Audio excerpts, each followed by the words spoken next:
second. The Giants, give them credit. They keep cobbling wins together. And it's to the point where, you take 3 out of 4 against Arizona, and you do it in less than stellar fashion with 2 hits, 1 run, and a win last night for the Giants. They keep cobbling wins together, though, in a way that makes that deadline inactivity more depressing in my eyes. So you tell me all about what the future might hold for the San Francisco Giants, and you can't give up anything now because the future, shut up. Everyone on your team, every old guy, young guy might forget how to play baseball next year. It happens all the time. Trey Turner went from I can play baseball better than anyone to I can't hit the ball out of the infield.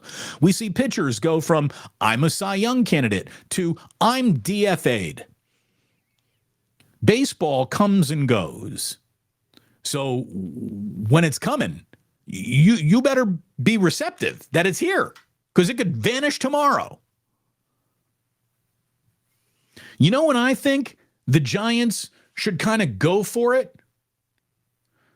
The Giants should go for it when, I don't know, when they've got somewhere around the 3rd most wins in the National League. That's a sign to go for it, don't you think? 3rd most wins in your league. It feels like a little bit of a go for it time. How about a team that is allowing, the 8th fewest runs in all baseball? If they can do that in the future, that would be an indication hey, we don't give up runs, man. We're hard to score against. When we score 4 runs or more, we're 50-13. We're really good when we score because we hardly give up that many runs. So maybe when that's happening, you might think about going for it. How about when there's a sample of this team over the course of months, say since June 1st, you'd have the 3rd best record in all of baseball. So when that happens in the future, I guess that would be a time to go for it. But guess what? That's not the future. That's right now. That's right now. I look at the Giants as an assembled baseball team, and as a group photo, but the group photo doesn't matter. The star power, I guess, doesn't matter because guess what? They have the 3rd most wins in the National League right now. They've got the 3rd best record in all of baseball since June 1st. They're 1 game behind the Phillies and 3 games behind the Braves. For the best record in baseball since June 1st, they've allowed the 8th fewest runs in all of Major League Baseball, and they've done it with basically devoid of star power. And come the postseason, you can't really be dicking around with bullpen games.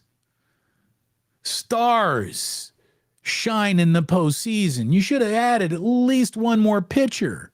Or not left it up to, we're going to call up either Carson Wisenhunt or, Kyle Harrison, and we're just going to expect them from day 1 in the major leagues to pitch like Cy Young candidates, to be Madison Bumgarner, Tim Lincecum reincarnate. Even though when those guys were brought in, they weren't under a lot of pressure because the Giants weren't doing much. But hey, guy, welcome to your major league debut. We're going to need you to start postseason games. Huh? They should have traded something for at least another pitcher because they have cobbled the 3rd most wins in the National League, the 3rd best record in baseball since June 1st, allowing the 8th fewest runs in all of baseball. They've cobbled that together with a 2-man rotation, essentially. It's Cobb and Webb, Webb and Cobb, and then good luck with that. That's what we're looking at. That's what we're looking at. It's a 2-man rotation, a really good bullpen who's throwing so many bullpen innings to start games and do all this that you want to, how do you tire out a bullpen before you get to the postseason? Well, depend on 9 of those guys to start for you or open or whatever we're calling it these days. And they're doing it with one of the best closers in baseball. The Giants are playing essentially 8-inning games.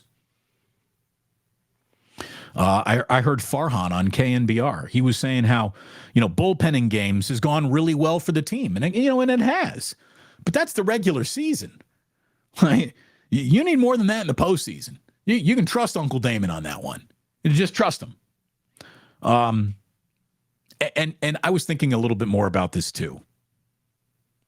Maybe this isn't the right place for this segment, but, if I were in the players union a pitcher specifically, a starting pitcher specifically, the whole concept of an opener would just infuriate me. Like, there's one thing I'm sure of is that there's always another motivation behind whatever you're looking at.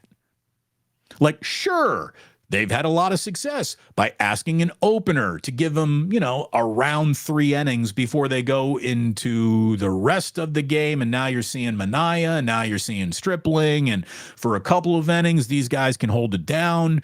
Once through the lineup is all we really want to give them, which is the way you're treating an opener, basically. You're saying, get through the lineup once, and then we're going to hand it to somebody else, and nobody's seeing the same pitcher more than twice in a game. That's kind of the concept behind it. But to me, it's more sinister than that, just a little. Because if there's one thing that I do know about baseball is even with all the money it prints, they're still cheap bastards in a lot of ways. And, I think the entire world of baseball just looked at the Mets adding Scherzer and Verlander and giving basically the two of them like $100 million between the two. And then that blows up, and teams don't want to be paying starting pitchers $100 million to have it not work. Again, baseball, for no reason at all, can be here one day, gone the next. Hey, today you're an all-star. Tomorrow you suck. It's just the way the sport works.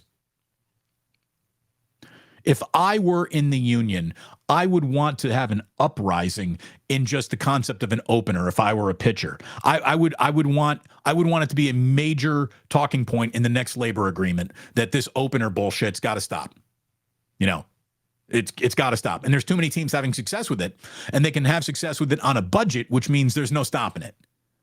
But the players' union is the most powerful union in America, so maybe they can get a little jingle jangle and angry and get it done. I don't know. But to me, along with being successful for the Giants in the regular season, you know what it also is?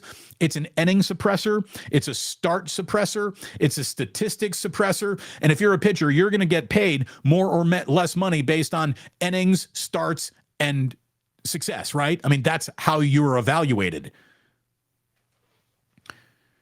Well, we see that you only were named the winning pitcher in the decision 8 times last year. Be like, yeah, well, I only started 14 games because they had an opener going in half of my games. So I only started a few amount of, like, to me, it cheapens the value of starters that I can't believe that there's not already buzz in the union about, well, this can't happen. We can't keep this shit up.